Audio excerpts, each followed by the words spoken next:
저번 주는 하나님께서 성령 안에서 새 시대를, 새 시즌을 우리에게 준비하셨다, 이런 제목의 말씀이었죠. 그래서 우리가 새 시즌이 준비되었다라고 계속 선포를 하는 거죠.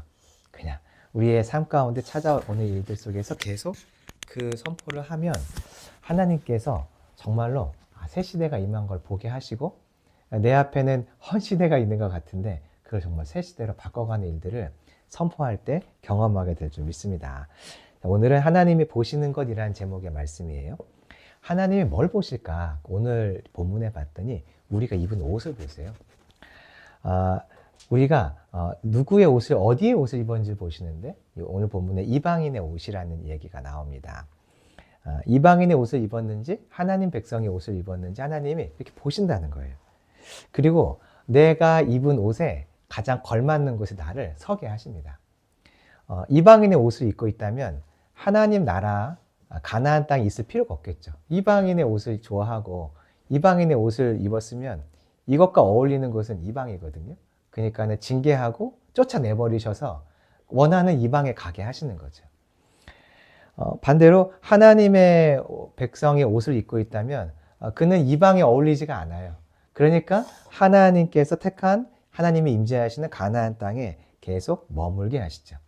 이게 눈에 보이는 하나님의 가르침도 있고, 마지막을 생각한다면 이방인의 옷을 입은 자는 하나님의 임재가 충만한 천국과 어울리지 않아요. 그럼 어디 가야 될까요? 지옥 보내는 거죠. 이방인의 옷을 입길 원하니까 지옥 가서 하나님의 임재가 없는 곳에 가서 있어라. 하나님의 나라의 백성의 옷을 입고 있다면 그 사람은 지옥에 어울리질 않아요. 이걸 하나님이 제일 잘 아시거든요. 그러니까 넌 지옥 갈 사람이 아니지 하고 하나님의 임재가 가득한 천국으로 그 사람을 보내게 되시겠죠. 하나님이 오늘 본문에 보니까 옷을 보세요. 그럼 우리의 옷을 어떻게 주님께서 이방인의 옷을 입었는지 하나님 백성의 옷을 입었는지 어떻게 분별하실까? 그 질문이 생기는데 그 답은 우리의 마음의 중심을 보시면서, 중심을 보시고 우리의 옷이 어떤지 평가하신다는 거예요. 우리의 마음의 중심이 뭐냐, 어떤 것이 하나님 백성의 옷을 입은 증거냐면 여호와를 갈망하는 거예요. 여호와를 즐거워하는 거예요. 기대하는 마음이 있는 거. 이 마음이 있느냐 없느냐에 따라서 하나님이 이 사람은 이방인의 옷을 입은 사람, 이 사람은 하나님 백성의 옷을 입은 사람이라고 하나님이 스스로 분류하시고 그에 맞게 그 사람의 거할 처소를 정하신다는 게 오늘 본문의 말씀입니다. 오늘 말씀을 통해서 하나님은 하나님의 백성의 옷을 우리에게 입혀주길 원하신다. 그러니까 이 말씀 하시는 거 아니겠어요? 다른 옷 입지 말라고. 그 하나님을 만나고 예수님 구원을 통해 주신 이 하나님 백성의 옷을 나도 입고 그렇지 않은 다른 옷을 입고 있는 사람들에게 그 옷을 입으라고 말해줄 수 있는 구속사의 쓰임받는 우리가 되기를 소망합니다. 자, 1절 한번 보시죠. 읽어볼까요? 시작. 아몬의 아들 유다와 요시아의 시대에 스바냐에게 임한 여호와의 말씀이라. 스바냐는 히스기야의 현손이요 아마랴의 증손이요 그다랴의 손자요 구시의 아들이었더라. 하나님이 스바냐를 불렀는데 언젠가 봤더니 요시야 왕 때예요. 요시야 왕 때. 요시야 시대는 되게 좋은 일이 있었어요. 무엇이냐면 길고 긴 영적인 암흑기를 끊어내는 사람이 요시야입니다. 우상 숭배도 멈추고, 그래서 하나님을 전심으로 예배하는 6월절에 절기도 잘 지키고, 하나님이 너무 기뻐하셨어요. 너는 참 잘했다. 너는 정말 칭찬해 줄만 하다 했던 왕이 요시야죠. 그때 스바냐를 부르셨습니다. 이 스바냐는 봤더니 히스기야의 가문에 있는 사람이에요. 그러니까 왕족이죠, 왕족. 그런데 왕은 아니었어요. 왕족이지만 왕은 아니었고, 아마 히스기야와 요시야 때, 히스기야의 가문이고 요시야 때 불렀다는 얘기를 보면은 이 스바냐는 아마 어떤 부흥에 대한 갈망, 또 거룩에 대한 갈망이 있었던 사람인 것이라고 생각해 볼 수 있어요. 그래서 이 스바냐를 주님이 불러가지고 하신 첫 번째 메시지가 2절에 나오는데 전혀 예상하지 못한 메시지예요. 2절입니다. 시작. 여호와께서 이르시되 내가 땅 위에서 모든 것을 진멸하리라. 주님의 메시지는 진멸이에요. 진멸. 요시야가 엄청나게 회개를 잘했거든요. 개인적으로 회개를 정말 잘했어요. 보통은 이렇게 아래에서부터 부흥의 은혜가 올라가는데 요시야 때는 위에서부터 부흥의 은혜가 내려가는 그런 구조거든요. 그러니까 왕이 먼저 회개하는 거죠. 회개해서 우상을 부쉈는데 하나님이 그럼에도 불구하고 요시야 시대 때 내가 이 나라 백성을 진멸할 거야, 그 말을 하세요. 땅 위에 있는 모든 것을 진멸한다고 하셨거든요. 그러면 여러분 어떤 장면이 기억나세요? 땅 위에 모든 것을 진멸하는 거. 노아의 홍수가 기억나죠. 그러니까 하나님께서 노아 시대 때 홍수를 내리실 때 봤더니 이게 마음이 행복하시고 평안한 상태가 아니었어요. 하나님의 이제 진노가 가득 찼던 상태였던 거죠. 그럴 때 땅에 있는 모든 것을 진멸하시는데 오늘 본문에 보니까 땅에 있는 것을 진멸하시는데 그러면 지금 하나님의 마음이 편치 않다. 하나님은 지금 분노에 찬 상태다라는 것을 알 수가 있어요. 요시야 때였기 때문에 종교 개혁이 일어나서 하나님이 엄청 기뻐하실 상황인데 지금 분노가 찼다는 거는 기뻐하시는 그런 상황이 있고 그 뒤에 어떤 일들이 일어났다는 거예요. 요시야 때 공무원들이 나서가지고 우상을 다 깨부십니다. 그럼 이제 또 공무원들이 나라에서 하는 일들이니까 뉴스 기자들이 카메라 들고 막 찍고 하겠죠. 뭐 뉴스에 나오는 건 특종이다, 특종. 드디어 문하세 때 그 엄청난 죄악들을 이 나라 왕이 끊어버리고 있다. 속보가 계속 뜨는 겁니다. 어디에 우상이 무너졌고, 어디에 바알 신상이 무너졌고, 사람들이 혼비백산에서 도망가고, 뭐 이런 얘기가 뉴스에 엄청 대서특필되면서 나오고 있는데, 예레미야가 이 상황을 뭐라고 표현했는지를 보면 이제 이 본질이 보이는데요. 예레미야가 뭐라고 말했냐면, 거짓으로 하나님께 돌아갔다. 이렇게 표현을 하고 있어요. 분명히 왕이 법적인 제재를 통해서 우상들을 다 무너뜨렸거든요. 그랬는데 예레미야는 이 상황을 거짓으로 주님께 돌아갔다라고 말하고 있어요. 그러니까 어떤 이야기냐면 요시야가 제대로 한 건 맞고 잘한 건 맞는데 겉으로 보여지는 우상들, 죄들은 다 제거했지만 사람들의 마음에는 죄가 남아 있었다 그런 의미인 거죠. 그러니까 우상은 부쉈는데 마음의 우상을 사랑하는 마음까지는 부서지지 않았던 거예요. 종교의 개혁이 일어난 건 맞는데 보여지는 것들은 정말로 개혁을 했는데 사람들의 마음 깊숙이까지 이 개혁의 어떤 부흥의 불씨들이 타오르지까지는 못한 거예요. 그러니까 사람들이 아예 회개 안 했다 그런 의미보다는 회개하기는 하는데 전심으로 하나님께 돌아가는 그런 마음들은 없었다. 그런 거죠. 형식은 완벽했는데 내용이 빈약했어요. 그래서 3절을 보시면요. 읽어볼까요? 시작. 내가 사람과 짐승을 진멸하고 공중의 새와 바다의 고기와 거치의 것과 악인들을 아울러 진멸할 것이라. 내가 사람을 땅 위에서 멸절하리라. 나 여호와의 말이니라. 하나님이 공중의 새와 바다의 물고기까지 다 진멸하겠다 하세요. 노아 때는 바다 이야기까지는 안 하시거든요. 지상에 있는 것들을 다 없앤다는 얘기는 하시는데 바다의 이야기까지는 안 해요. 물고기 이야기까지는. 근데 여기서는 지금 물고기까지 다 진멸하겠다 하시니까 하나님이 노아 때보다 지금 더 진노하신 상황인 거예요. 이해가 안 되죠. 부흥이 일어났고 회개가 일어났는데 하나님은 그 어느 때보다 더 극심하게 진노하실 만큼 이 백성들이 지금 진멸에 처할 어떤 범죄 가운데 있다는 것을 알 수 있어요. 우리가 이것을 보면 하나님의 모습을 알 수 있는데 하나님이 사람에게 쉽게 속지 않는다는 걸 알 수가 있어요. 회개하지만은 그 마음을 고치지 않고 회개하는 입술의 소리는 있지만 마음까지 하나님을 찾지 않는 그 우리들의 이렇게 입에 소리로만 있는 그런 회개들. 정말 삶을 바꾸고 마음을 고쳐 먹으려고 하는 그런 회개가 없는 것들을 하나님이 정확하게 아신다는 거예요. 속지 않는다는 거죠. 그래서 그때 하나님이 어떤 진멸과 고통들을 허락하세요. 우리의 인생에 진멸과 어떤 고통, 징계, 어려움들이 올 때는 이게 그냥 오는 게 결코 아니거든요. 하나님이 내 마음의 중심을 보시고 속지 않고 있다. 내가 너의 마음의 중심이 뭔지 다 알아. 이거를 이제 드러내실 때 징계, 고난, 어려움들이 오는 거죠. 노아 때는요, 하나님의 아들들이 세상의 여인들을 막 사랑하고 하나님의 백성들이 하나님의 법을 떠났기 때문에 하나님이 그 마음의 중심을 보고 진멸하기로 결정했는데 그럼 요시야 이때는 어떤 죄 때문에 하나님이 이들을 진멸하라고 했을까? 그게 4절에 나와요. 4절 읽어봅니다. 시작. 내가 유다와 예루살렘의 모든 주민들 위에 손을 펴서 남아있는 바알을 그곳에서 멸절하며 그말이니라 이름과 이 그 제사장들을 아울러 멸절하며. 여기 보니까 일단 우상숭배가 나와요.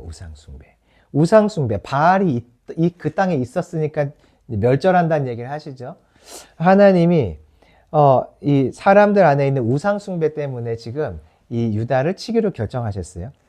여기 보니까 유다와 예루살렘이란 얘기 나오는데, 유다가 나오면 어떤 짝꿍이 있죠? 유다의 짝꿍?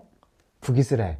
지금은 이제 북이스라엘 멸망한 때거든요. 그 무슨 얘기냐면 하나님이 멸망 가운데 유다 백성은 남겨놓았지. 유다, 그 말은 하나님이 남기신 자라는 뜻이에요. 예루살렘, 그 말은 많은 땅 중에서 하나님의 임재가 집중돼서 임하는 곳이 예루살렘이잖아요. 성전이 있으니까. 예루살렘이라는 것은 곧 하나님과 깊이 교제할 기회가 많은 곳이라는 뜻이죠. 유다, 하나님과 교제하도록 남겨두신 자들. 예루살렘, 그 중에서도 하나님과 더 깊이 교제할 수 있도록 남겨두신 자들. 그런데 그들이 하나님 대신에 바알을 섬긴 거예요. 근데 이 바알을 안 없애니까 하나님이 아예 자기가 스스로 바알을 없애기로 결정을 한 거죠. 그마림이란 이름과 및 그 제사장들을 함께 멸절하신다고 하죠. 우상만 없애면 안 되고 우상을 섬기도록 자꾸 부추기는 자들이 있어요. 그들도 없애야 우상을 없앤 효과가 있어요. 우상을 없애도 그들을 자꾸 섬기도록 부추기는 자가 있으면 또 우상 만들겠죠. 그러니까 하나님이 우상도 없애고 그를 섬기는 제사장들도 다 없애는 거죠. 진멸하겠다.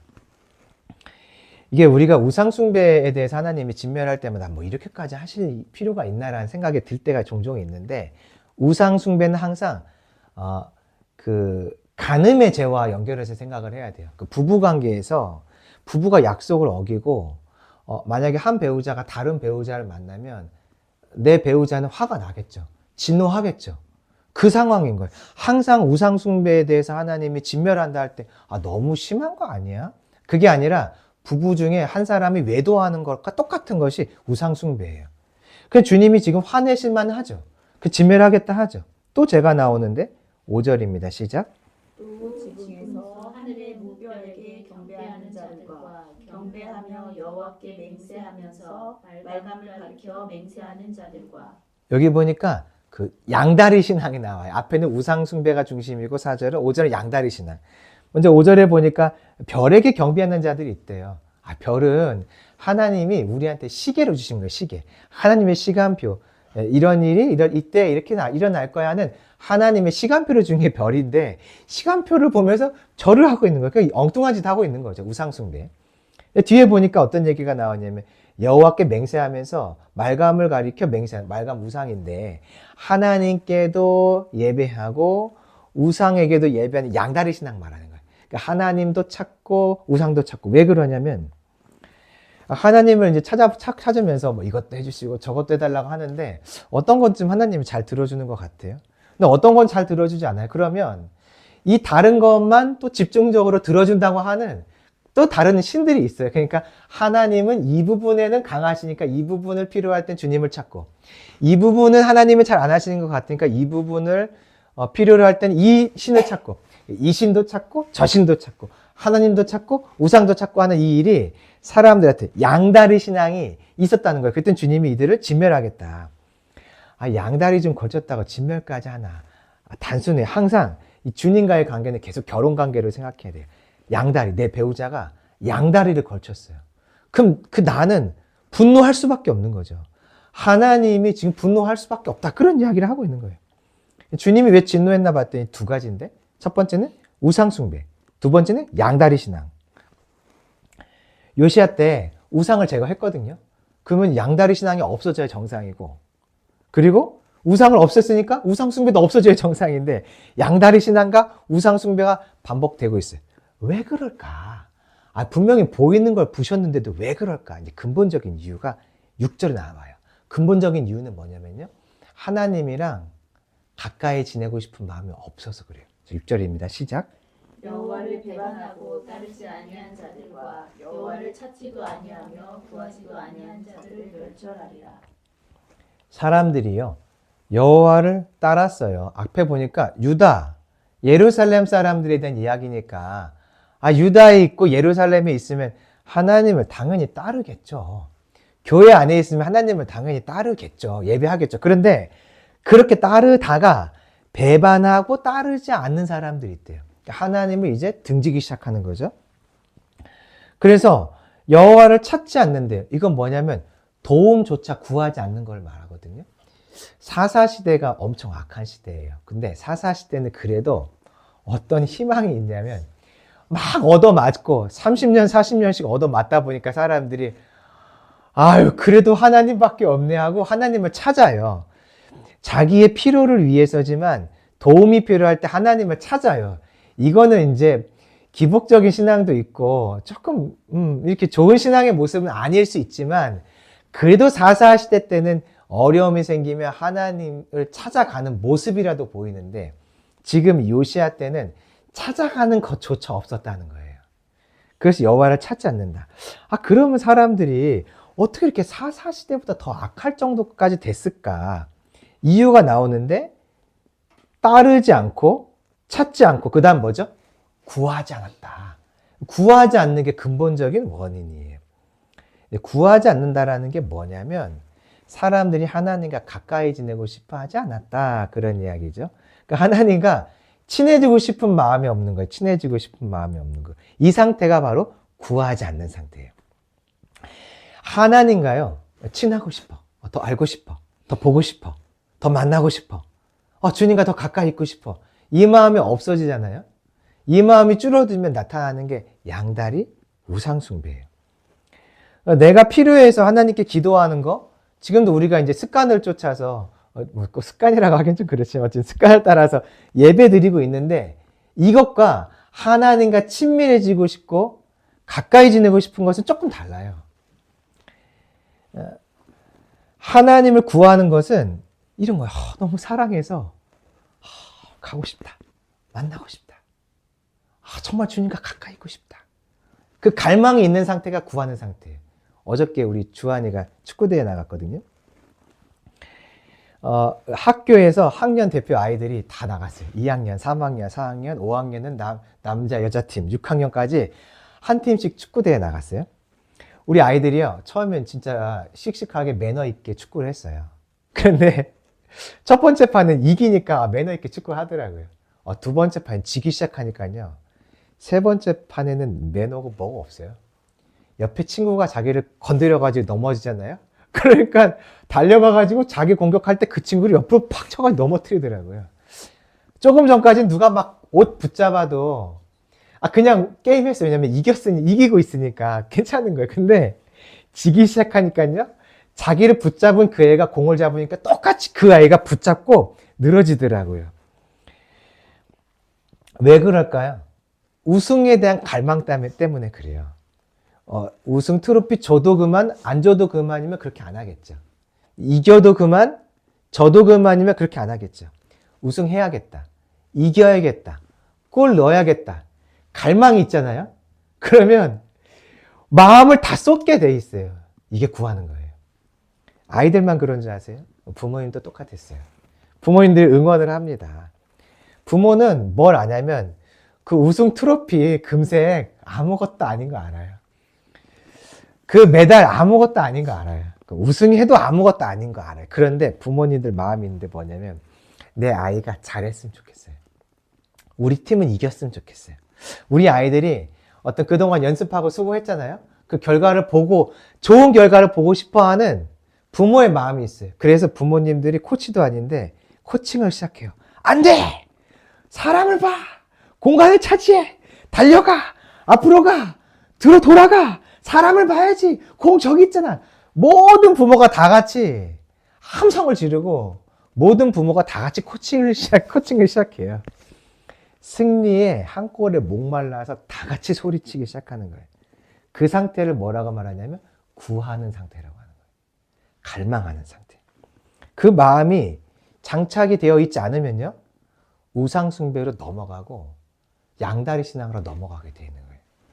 지금 하나님께서 우리에게 하나님 한 분을 기대하고 찾는 그 마음 가진 한 사람을 기다리고 계신다. 지금 그 얘기 하고 계신 거예요. 책망하는 이야기인데 왜 책망하고 계시겠어요? 그러지 말라 그 얘기잖아요. 하나님을 갈망하는 마음, 그 막 골을 갈망하고 우승을 갈망하는 그 열정 있잖아요. 그 갈망하는 마음으로 주님을 찾지 않으면요. 결국 양다리가 되고 우상숭배가 돼요. 그 말은 뭐냐면 그 사람에게 사망이 임한다는 거예요. 사망. 우상숭배는요, 사망이에요. 양다리는 사망이에요. 하나님은요, 우리가 사망에 있지 않기를 원해요. 그래서 생명이신 하나님 안에 거하게 하려고 자꾸 진멸한다는 얘기도 하고 정말 진멸도 하는 거예요.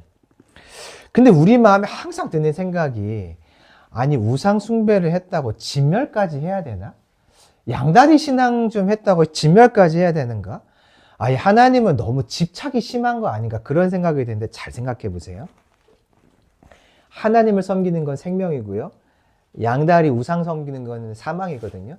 그러니까 양다리를 걸친다는 건 뭐냐면 생명 안에 사망이 들어와서 같이 있다, 그런 뜻이에요. 자, 보세요. 생명이 우리 안에 작동되고 있는데 질병은 사망을 가지고 올 수 있죠. 그리고 질병의 근본적인 원인은 죄잖아요, 죄.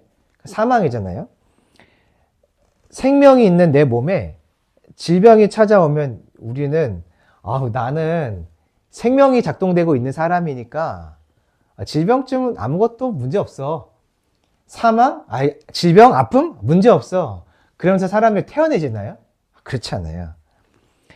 생명인 몸에 사망이 딱 들어오잖아요. 질병이 들어오잖아요. 그럼 사람들이 걱정부터 해요. 두통이 찾아오잖아요. 별거 아니잖아요. 두통이 머리에 있는 어떤 작은 아픔인 거잖아요. 두통. 생명이 내 몸에 있죠. 작동되고 있는데 두통이 찾아오면 사람이 이렇게 말해요.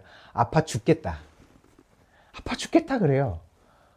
보세요. 생명이 내 안에 훨씬 강하게 작동되고 있어요. 작은 아픔이 찾아오잖아요. 질병이 찾아오면 사람들은 이게 사망이라고 생각하고 내 생명이 사망에 의해서 삼켜질 것을 걱정해요. 암이 내 몸에 찾아왔는데 태어나게, 나는 생명이 내 몸에 강하게 있으니까 괜찮아. 그렇게 태어난 사람이 더 많을까요? 죽는 거 아닌가 걱정하는 사람이 많을까요? 신기하죠? 분명히 생명이 작동되거든요. 질병이란 죽음이 작동되면 찾아오면 이게 살짝 붙은 거예요. 살짝 붙은 거. 혹처럼. 근데 사람들은 이미 알아요. 이 살짝 혹처럼 붙은 이 죽음이, 사망이 내 생명을 삼켜서 나를 정말 죽음으로 이끌어 갈 수 있다는 생각을 먼저 해요. 이게 정상인 거예요. 그러니까 사망과 생명이 같이 있으면 사망이 작동되는 게 아니라 생명이 사망을 삼키고, 사망이 생명을 삼키고 생명을 죽일 수 있다는 것을 아는 이것이 영적인 본질이에요. 근데 진짜 신기해요. 우상숭배하고 양다리 신앙을 갔는데도 사람들은 두려워하잖아요. 하나님이 너무하다 생각하는 거예요. 아닌 거예요. 사망과 생명이 함께 작동되면 우리는 알아요. 사망이 크다는 걸 알아요. 그러니 주님이 이게 보이니까 너희들 사망의 길로 가지 마라, 이렇게 말씀하시는 거죠. 주님의 마음이 무엇인지 아세요? 하나님을 간절히 그 우승을 갈망하는 것처럼 그 간절한 마음을 하나님으로 그렇게 주님을 대하지 않으면 결국 우상 숭배하고 양다리 걸치고 사망이니까 그 자리에 거하지 않기를 원하는 거죠. 그러니까 이제부터 뭘 좀 점검해 봐야 되냐면, 내가 먹고 싶은 게 뭔가, 갖고 싶은 게 뭔가, 보고 싶은 게 뭔가, 하고 싶은 게 뭔가, 찾고 싶은 게 뭔가, 이걸 잘 점검해 봐야 돼요. 여기에 하나님이 없다면 아쉽게도 나는 그분을 갈망하지 않는 상태인 거예요. 그러면 언제든지 내 신앙은 양다리가 걸쳐져서 사망에 이를 수 있다는 거죠. 우리의 마음의 중심에 계속 하나님이 있기를 소망합니다. 정말로 그래야 돼요. 그래야 돼. 그게 생명이니까. 그런데 사람이 어리석어서 생명 안에 자꾸 사망을 이렇게 주입시켜요. 자꾸 주입하니까 하나님이 이때 하시는 일이 있는데 뭐냐면 사망의 맛을 보여주세요. 사망의 맛을 보고 나면 안 가거든요. 그래서 7절이에요. 시작. 주 여호와 앞에서 잠잠할지어다. 이는 여호와의 날이 가까웠으므로 여호와께서 희생을 준비하고 그가 청할 자들을 구별하셨습니다. 여호와의 날이 가까이 왔대요. 여호와의 날이 어떤 날인가 봤더니 희생제사의 날이래요. 희생제사에는 반드시 뭐가 필요할까요? 뭐? 제사니까 제물이 필요하죠. 그 하나님이 희생 제사를 준비해서 희생 제물이 죽게 하신대요. 그럼 이 희생 제물을 제단에 바치는 사람이 필요하죠. 제사장과 같은 사람. 그것을 준비하는 날이 희생의 날이에요. 여호와의 날. 그럼 이 희생 제사가 뭘까? 8절입니다. 시작. 여호와의 희생의 날에 내가 방백들과 왕자들과 이방인의 옷을 입은 자들을 벌할 것이며.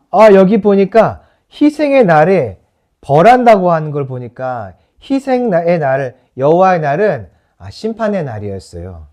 그럼 누구를 심판하는가? 누가 제물이 되어서 희생되는가 봤더니 방백과 왕자들과 지도자들이죠. 근데 그들이 어떤 옷을 입고 있대요? 이방인의 옷을 입고 있대요. 하나님의 백성들이 이방인의 옷을 입고 있거든요. 그래서 그들을 희생 제물로 하나님이 그냥 죽여버린대요. 무슨 말인가? 이방인의 옷을 입은 것이 무슨 말인가? 9절에 나와요. 시작. 그날에 문턱을 뛰어넘어서 포악과 거짓을 자기 주인의 집에 채운 자들을 내가 버리라. 지도자들이 8절에 있는 방백과 왕자들이 포악과 거짓을 일삼았대요. 그래서 그들이 입은 이방인의 옷이라는 건 뭐냐면 삶의 방식, 태도를 나타내는 건데 하나님의 백성이 거룩해야 되잖아요. 근데 하나님의 백성이 이방인들처럼 하나님 없는 자들처럼 악하고 음란하고 더럽게 죄악을 저지르면서 살았다는 거예요. 계속. 그것이 이방인의 옷이라고 말하고 계세요. 근데 이런 사람들이 자기만 그렇게 사는 게 아니라 자기들이 또 섬기는 또 윗사람이 있을 거 아니에요? 그 사람의 곳간을 거짓과 포악으로 채워줘요. 그러니까 그들의 윗사람들은 좋은 거예요. 내 곳간이 그들의 죄악을 통해서 채워지니까 너무 좋아서 죄악과 거짓을 함구해요. 말하지 않아요. 그러니까 지도자와 중간 지도자 또 그 아래에 있는 사람들 모두가 다 같이 이방인의 옷을 입고 있어요. 하나님의 백성답지 않은 옷을 입고 있어요. 그래서 주님이 그들을 9절에 보니까 벌하시죠. 희생 제물이 누군가 봤더니 유다 백성이에요. 자, 그러면 제사를 드릴 때 희생 제물이 혼자서 걸어가 가지고 몸을 탁탁 자르고 그 번제단 위에 혼자 올라가는 게 아니에요. 누군가는 그를 죽여줘야 되고 누군가는 마디를 끊어서 번제단 위에 올려줘야 돼요. 그 제사장이 그런 역할을 하죠. 그 역할을 하는 자가 누군가 봤더니 10절이에요. 시작. 나 여호와가 말하노라. 그날에 어문에서는 부르짖는 소리가 제2구역에서는 울음소리가 작은 산들에서는 무너지는 소리가 일어나리라. 어문은 예루살렘 성의 북쪽에 있는 분이에요. 그러니까 북쪽에서부터 지금 부르짖는 소리, 고통의 소리가 난다는 얘기는 뭐냐면 북쪽으로 또 가장 취약한 곳으로 이방 민족이 쳐들어온다는 얘기예요. 하나님이 제사장과 같이 제물을 드리는 자로 누구를 사용하냐면 이방 민족을 불러서 이스라엘을 진멸시키고 이스라엘을 제물로 태워지게, 이게는 좋은 제물의 의미가 아니라 진멸하겠다, 혼내겠다 그런 의미인 거죠. 하나님이요 희생 제사를 준비해서 이방의 민족을 불러가지고 이스라엘을 초토화시키세요. 그게 북쪽에서 소리가 시작되더니 제2구역 그 북쪽 근처에 있는 땅들에서 또 울음소리가 나요. 무슨 얘기냐면 북쪽에서 이방에 쳐들어와가지고 문을 통과해서 그 주변에 있는 지역들을 점령하고 또 보니까 작은 산들, 예루살렘 안에 있는 크고 작은 산들까지 다 점령하면서 다른 지역까지 계속 북쪽에서 내려오면서 이스라엘 땅을 점령하니까 온 땅에 울음소리가 가득해지는 거예요. 하나님이 그렇게 한다는 거예요. 누구를 그렇게 하냐면 이방인의 옷을 입은 자들. 왜냐하면 이방인의 옷을 입은 자들은 가나안 땅에 어울리지가 않아요. 그냥 나가라고 해도 안 나가는 거예요. 여기가 적사원이 하면서 이방인의 옷을 입고 이방인처럼 살면서 가나안에 자꾸 머무니까 주님이 나가라 안 나가니까 어떻게 하냐면 징계하시는 거예요. 징계해서 쫓아내고 징계해서 끌려가게 하고 너희들 이방인의 옷이 그렇게 좋으면 야 저기 가서 살아. 너네 마음대로 저기서 살아. 그래서 주님이 보내주는 거죠. 지금 심판에서 11절이에요. 시작. 막데스 주민들아 너희는 슬피 올라. 가나안 백성이 다 패망하고 은을 거래하는 자들이 끊어졌습니다. 이렇게 여호와의 날, 심판의 날, 희생의 날이 왔더니 경제 쇼크가 찾아와요. 은을 거래한 자들이 끊긴다고 하죠. 가난이라는 뜻은 상인이라는 뜻이 있거든요. 상거래가 끊긴다는 얘기예요. 지금 대한민국이랑 좀 비슷해요. 우리 엄청나게 환율 지금 올라가고 있고 기름값 폭등하고 있죠. 우리나라뿐 아니라 전 세계가 지금 출렁출렁하고 있어요, 경제가. 그럼 우리가 한 사람의 지도자 때문에 그런가? 아니에요, 여러분. 두 나라의 싸움 때문에 그런가? 아니에요. 그건 사람의 시각인 거고, 하나님의 시각은 뭐냐면 하나님이 땅을 한번 뒤흔드실 때, 사람들이 하나님의 백성들이 이방인의 옷을 자꾸 입고 있을 때 그때 경제를 흔드시는 거예요. 그래야 이제 이 옷은 더 이상 못 입겠다고 벗게 되거든요. 하나님이 지금 우리나라 또 우리 이 세계에 있는 어떤 경제적인 그 흐름처럼 이스라엘 땅에 경제적인 공황을 주세요. 12절을 봤더니 이때 예루살렘에 있는 사람들이 깜짝 놀라요. 왜냐하면 하나님은 복도 주지 않고 화도 주지 않는 그냥 이름만 하나님인 줄 알았더니 그 하나님이요, 성경 기록대로 그들을 심판하고 계시는 걸 이제 발견하게 돼요. 그때 하나님 진짜였네. 복을 내린다고 하더니 화를 내린다고 하더니 진짜였네. 그동안은 그 하나님 무시하고 살았거든요. 그게 바로 찌꺼기같이 가라앉은 마음이에요. 이 굳은 마음이라는 뜻이거든요. 하나님이 이제 그들의 생각을 깨뜨리세요. 13절입니다. 시작. 그들의 재물이 노략되며 그들의 집이 황폐할 것이라. 그들이 집을 건축하나 거기에 살지 못하며 포도원을 가꾸나 그 포도주를 마시지 못하리라. 집을 건축하는 이유는 왜일까요? 살려고 건축하죠. 포도나무를 왜 심을까요? 열매를 먹고 음료를 마시려고. 근데 내가 심은 나무인데 그 심은 나무에서 내가 열매를 먹지 못하고, 내가 살려고 집을 지었는데 그 집에 못 살아요. 이게 무슨 얘기냐면 신명기에 나오는 복과화의 약속이에요. 이렇게 하신다고 정확하게 했고 정말 그렇게 하세요. 그럼 사람들이 깨닫겠죠. 하나님은 이름만 하나님이고 바지 사장인 줄 알았더니 뭐야, 말씀대로 정말로 일하시네. 복도 내리고 화도 내리시네. 깨닫게 되겠죠. 그때 뭐 할까요? 이방인의 옷 벗는 거예요. 주님이 이방인의 옷을 입고 안 벗으니까 맛을 보게 해주세요. 이방인의 옷, 곧 사망의 옷을 입고 있을 때 사망이 어떤 것인지 맛보게 해주시는 거죠. 그래서 14절 보면은 그날은 곧 찾아오는데 슬픔의 소리로 온 땅에 채워지고, 15절 분노와 환난과 고통과 황폐와 패망, 어둠과 흑암이 이 땅에 가득하게 해주는 거예요. 옷 입은 대로 그 옷을 입었을 때 어울리는 게 뭔지를 경험하게 해주는 거죠. 16절 모든 사람이 만들어 놓은 견고한 보호벽들을 다 치세요. 높은 망대, 견고한 성읍을 다 치세요. 17절 맹인처럼 보지 못하는 자들처럼 그 주님의 진노가 임했을 때 혼돈과 혼돈 때문에 우왕좌왕하면서 어디로 가야 되지? 마치 보지 못하는 사람처럼 길도 못 찾고 빠져나갈 길도 못 찾고 다 같이 그 당에 진멸하고 그나마 살아있는 사람들 끌려가는 그 상황을 허락하시죠. 마지막 18절이에요. 시작. 그들의 은과 금이 여호와의 분노의 날에 능히 그들을 건지지 못할 것이며 이 온 땅이 여호와의 질투의 불에 삼켜지리니 이는 여호와가 이 땅 모든 주민을 멸절하되 놀랍게 멸절할 것임이라. 결국 주님이 그 땅에서 이들을 멸절하였어요. 근데 우리가 알죠? 이게 다 같이 죽는 게 아니라 몰살되는 게 아니라 이제 포로로 끌려가는 상황이 이제 이렇게 표현된 거죠. 결국에는 자기 옷에 맞는 자리를 하나님이 보내주세요. 이게 징계인데 보내준 거잖아요. 원하는 이방의 옷을 입었으니 그 옷에 가장 합당한 장소, 그 옷과 어울릴 만한 곳으로 하나님이 보내신다. 그 이야기인 거죠. 이 모든 결과가 왜 왔나? 하나님과 가까이 지내려는 마음이 없었기 때문에 온 거예요. 그러니까 우리가요, 내가 아까 이제 축구처럼 여호와를 갈망하는 마음이 없는데 우리가 그 익숙하게 그냥 살아가거든요. 그래도 내가 주님께 나와왔고, 예배도 드렸고, 기도도 했고, 말씀도 읽었고, 봉사도 했고, 섬김도 했고 하니까 갈망하는 마음은 없는데, 그래서 참여했으니까 난 참여했지, 이 정도면 됐지 않나? 라고 생각을 우리가 하고 있는데 아니라는 거예요. 축구 대회에 갔으면 난 왔으니까 후보 선수로만 있어도 난 좋다, 게임 보는 것만 해도 행복하지, 그렇게 있지 말라는 거예요. 후보 선수처럼 벤치에 앉아있는 사람처럼 있지 말라는 거예요. 나가고 싶다, 나도 뛰어보고 싶다.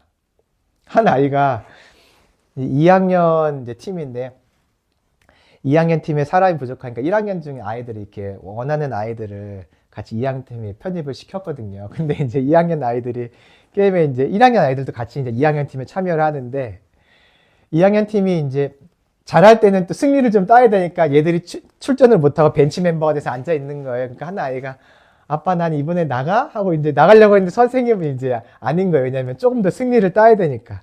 근데 지기 시작하는 거예요. 또 그럼 선생님 마음이 어차피 졌으니까 이 경기 버리자고 걔들 내보내는 게 아니라 잘하는 애들 계속 하게 해가지고 더 게임을 어쨌든 이거 이겨보려고 역전시켜보려고 애를 쓰지 않겠어요? 그러니까 이제 1학년 아이들 좀 느리고 못하는 아이들이 저 상대편이 2학년 아이들이 나와 있으니까 당연히 뛸 기회가 없죠. 벤치 멤버 있는 아이들이 속상한 거예요. 그 갈망. 그 갈망을 우리가 주님을 대하라는 거예요. 그러지 않으면 결국에는 양다리 신앙이 되고 우상숭배의 신앙이 돼서 이방인의 옷을 입고 사망의 자리로 가니 너희는 그렇게 있지 마라. 주님이 이게 우리에게 주신 메시지인 거죠. 주님은 이방의 옷을 자꾸 입으면요. 이방인에 보내주세요. 그 결과는 사실은 지옥일 수도 있어요. 그럼 이 이방인의 옷을 입으면 안 되는 거죠. 근데 사람이요, 본성이 약해서 하나님과 근본적으로 시간 보내길 즐거워하지 않아요. 성경을 읽어보세요. 내가 성경 너무 많이 읽은 것 같다. 이런 생각이 들지, 너무 성경을 못 읽었네. 그런 마음이 들지 않아요. 예배를 드리고 기도할 때, 너무 길다. 그 생각은 들어도 내가 너무 예배를 많이 길게 못 드렸다. 그런 마음이 든 사람은 없단 말이에요. 근본적으로 저도 그렇고 인간은 근본적으로 하나님과 가까이 지내는 걸 원치 않아요. 이게 우리의 본성이에요. 그래서 주님이 하는 게 있어요.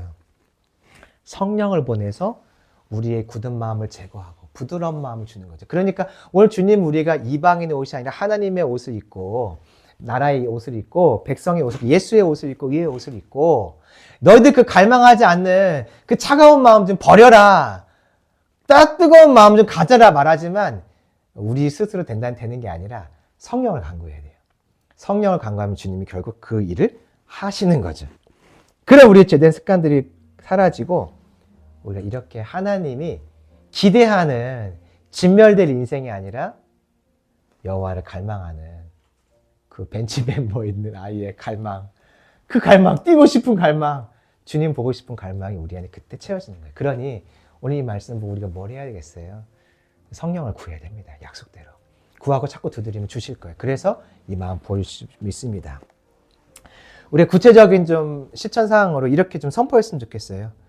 육신의 정욕은 사라지고 육신이 하나님을 갈망할지어다. 안목의 정욕은 사라지고 하나님 나라 보기를 갈망할지어다. 이생의 자랑은 사라지고 하나님 자랑은 충만할지어다 하고 계속 내 삶을 향해서 선포하는 거죠. 그런 주님이 그런 마음을 부어주실 줄 믿습니다. 이번 한 주간 내 안에 이방인의 옷을 입은 것들이 자꾸 발견될 때 이 선포와 또 성령을 간구함으로 제거하고 제거되기를 소망합니다. 또 이 이방인의 옷을 입고도 만족해하며 살아가는 사람이 많아요. 세상에는. 그들을 볼 때 눈물 흘리는 사람이 되길 원하고 또 그들에게 이 바른 옷, 좋은 옷을, 생명의 옷을 입으라고 꼭 얘기해 줄 수 있는 우리가 되기를 소망합니다.